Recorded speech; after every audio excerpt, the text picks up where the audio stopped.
Hello friends, কেমন আছেন সবাই? আশা করছি সবাই ভালো আছেন। আজকে নতুন একটি রেসিপি নিয়ে চলে আসলাম। আজকের রেসিপিতে থাকছে ফুলকপি দিয়ে মসুরের ডাল। এই রেসিপিটা খেতে সত্যি অনেক মজাদার লাগে। বাসায় ছোট থেকে বড় সকলেই অনেক পছন্দ করবে।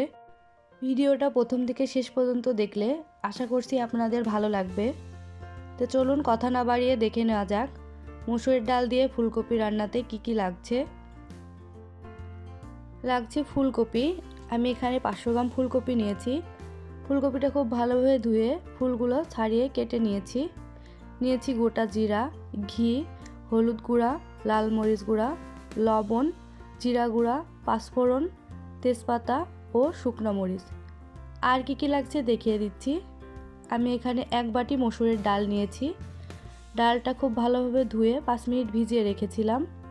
নিয়েছি একটি বড় সাইজের টমেটোটা আমি এরকম পিস করে কেটে নিয়েছি একটি মিডিয়াম সাইজের পেঁয়াজ কুচি করে, নিয়েছি কাঁচা মরিচ, এখানে নিয়েছি রসুন কুচি, হাফ চামচ রসুন বাটা ও হাফ চামচ আদা বাটা। চুলায় একটি প্যান বসিয়ে তেল গরম দিয়ে দিচ্ছি। তেল গরম হয়ে গেছে। আমি এখন প্রথমে ফুলকপিগুলো ভেজে নেব। ফুলকপিগুলো মিডিয়াম আঁচে লবণ এবং হলুদ দিয়ে লাল করে ভেজে নিতে হবে। দিয়ে দিচ্ছি পরিমাণ মতো লবণ, দিয়ে দিচ্ছি পরিমাণ মতো হলুদ। সবকিছু খুব ভালোভাবে মিশিয়ে নিচ্ছি।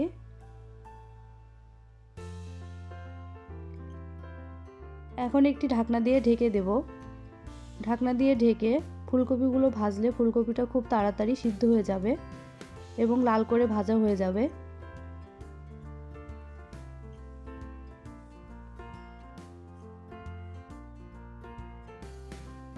আমি 5 মিনিটের মতো ঢেকে ভেজে নিয়েছি। এখন আমি আর ঢাকবো না। আমি এখন নেড়েচেড়ে লাল করে ভেজে নেব। লাল করে ভেজে নেওয়া হয়ে গেছে, তুলে নিচ্ছি ফুলকপিগুলো।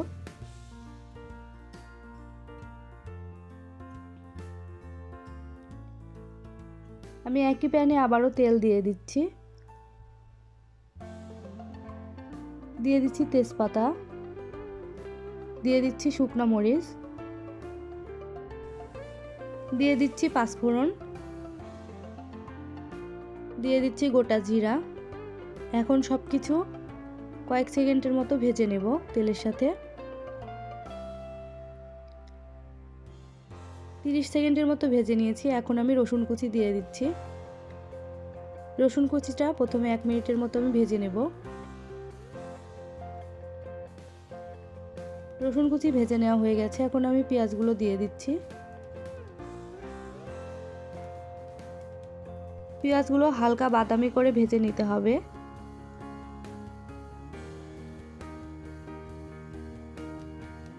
5-7 মিনিটের মতো ভাজলে পেঁয়াজগুলো হালকা বাদামি হয়ে যাবে। এই পর্যায়ে আমি দিয়ে দিচ্ছি আদা বাটা হাফ চামচ, দিয়ে দিচ্ছি রসুন বাটা হাফ চামচ। সব কিছু আবারও খুব ভালোভাবে তেলের সাথে মিশিয়ে নিচ্ছি, যাতে করে আদা রসুনের কাঁচা গন্ধটা চলে যায়। খুব ভালোভাবে মিশিয়ে নেওয়া হয়ে গেছে। এখন আমি দিয়ে দিচ্ছি সামান্য জল দিয়ে আমি বাকি মশলাগুলো দিয়ে দিব। মশলা যাতে পুড়ে না যায় এজন্য সামান্য জল দিয়ে নিলাম। এখন এক এক করে মশলাগুলো দিয়ে দিচ্ছি জিরা গুঁড়া 1 চামচ, দিয়ে দিচ্ছি পরিমাণ মতো হলুদ গুঁড়া,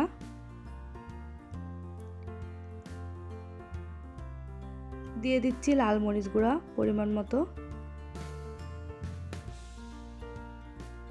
দিয়ে দিচ্ছি টমেটো কুচি। সব মশলাগুলো খুব ভালোভাবে এখন কষিয়ে নিতে হবে। টমেটোটা সিদ্ধ হওয়া পর্যন্ত অপেক্ষা করব।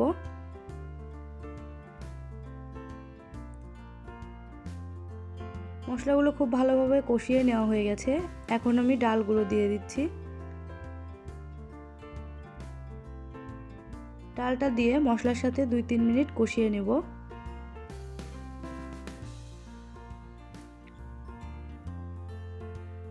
খুব ভালোভাবে নেড়েচেড়ে ডালটা মশলার সাথে কষিয়ে নিতে হবে।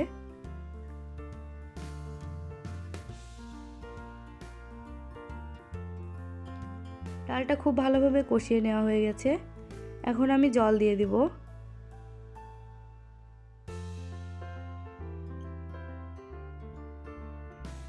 ডাল সিদ্ধ হতে যে পরিমাণ জল লাগবে সেই পরিমাণ জল দিয়ে দিব। আমি যে বাটি দিয়ে ডাল দিয়েছিলাম সে বাটির 5 বাটি পরিমাণ জল দিয়ে দিলাম। এতেই ডাল সিদ্ধ হয়ে যাবে এবং সম্পূর্ণ রান্নাটাও হয়ে যাবে আমার। দিয়ে দিচ্ছি পরিমাণ মতো লবণ। লবণ দিয়ে ডালের সাথে খুব ভালোভাবে এখন মিশিয়ে নিচ্ছি। এখন আমি একটি ঢাকনা দিয়ে ঢেকে ডাল সিদ্ধ হওয়া পর্যন্ত রেখে দেব। ডাল সিদ্ধ হওয়ার পরে ফিরে আসছি।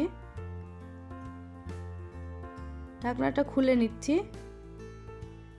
আমার ডাল সিদ্ধ হতে 10 থেকে 15 মিনিটের মতো লেগেছে। আমি মাঝখানে একবার ঢাকনা তুলে ডালটা নেড়ে দিয়েছিলাম। ডালটা মোটামুটি 80% সিদ্ধ হয়ে গেছে। এ পর্যায়ে আমি আগে থেকে ভেজে রাখা ফুলকপিগুলো দিয়ে দেব। সব কিছু নেড়ে চেড়ে মিশিয়ে নিচ্ছি। দিয়ে দিচ্ছি কাঁচামরিচ। আপনারা যেমন ঝাল খাবেন সে অনুযায়ী মরিচ দিয়ে দিবেন। ঢাকনা দিয়ে ঢেকে দিচ্ছি আবারও 10 মিনিটের জন্য। 10 মিনিট পরে ফিরে আসছি। 10 মিনিট পরে ফিরে আসলাম। ঢাকনাটা তুলে নিচ্ছি। ডালটা খুব ভালোভাবে নেড়ে চেড়ে দিচ্ছি। ফুলকপি এবং ডাল খুব ভালোভাবে সিদ্ধ হয়ে গেছে। এ পর্যায়ে আমি দিয়ে দিচ্ছি 1 চামচ ঘি। মসুর ডাল এবং ফুলকপিতে ঘি দিলে ডালটা খেতে একটু বেশি ভালো লাগবে, তাই আপনারা অবশ্যই চেষ্টা করবেন ঘি দেওয়ার। সব কিছু নেড়ে চেড়ে মিশিয়ে নিলাম। ঘি দেওয়ার পরে আর বেশি জাল দেওয়ার প্রয়োজন নেই। আমি চুলার আঁচটা বন্ধ করে চুলার উপরে 2 মিনিটের মতো রেখে দেব। 2 মিনিট পরে ফিরে আসলাম। আমি এখন ডালটা চুলা থেকে নামিয়ে নিচ্ছি। তৈরি হয়ে গেল আমার মজাদার ফুলকপি দিয়ে মসুরের ডাল। আমি ডালটা চুলা থেকে নামিয়ে নিয়ে একটি সার্ভিং ডিশে সার্ভ করছি। এটি গরম ভাত বা রুটি, পরোটা সব কিছুর সাথে খেতেই অনেক ভালো লাগে। আপনারা আমার আজকের এই রেসিপিটা ফলো করে বাসায় একবারের জন্য হলেও রান্না করে খেয়ে দেখবেন। কেমন হয়েছে তা আমাকে অবশ্যই কমেন্ট বক্সে জানাবেন। আর এই ডালটা রান্না করলে বাসার ছোট বড় সকলেই অনেক পছন্দ করবে। বাসায় কোনো গেস্ট আসলেও আপনারা এই ডালটা রান্না করে দিতে পারেন, তারাও খেয়ে অনেক প্রশংসা করবে। আমার এই রেসিপিটা যদি আপনাদের ভালো লেগে থাকে তাহলে আমার চ্যানেলটি সাবস্ক্রাইব করে আমার সাথেই থাকবেন, যাতে করে নতুন কোনো ভিডিও দেওয়ার সাথে সাথে নোটিফিকেশন পেয়ে যান। আজকের মতো এ পর্যন্তই। সবাই ভালো থাকবেন, সুস্থ থাকবেন। দেখা হবে নতুন কোনো ভিডিওতে।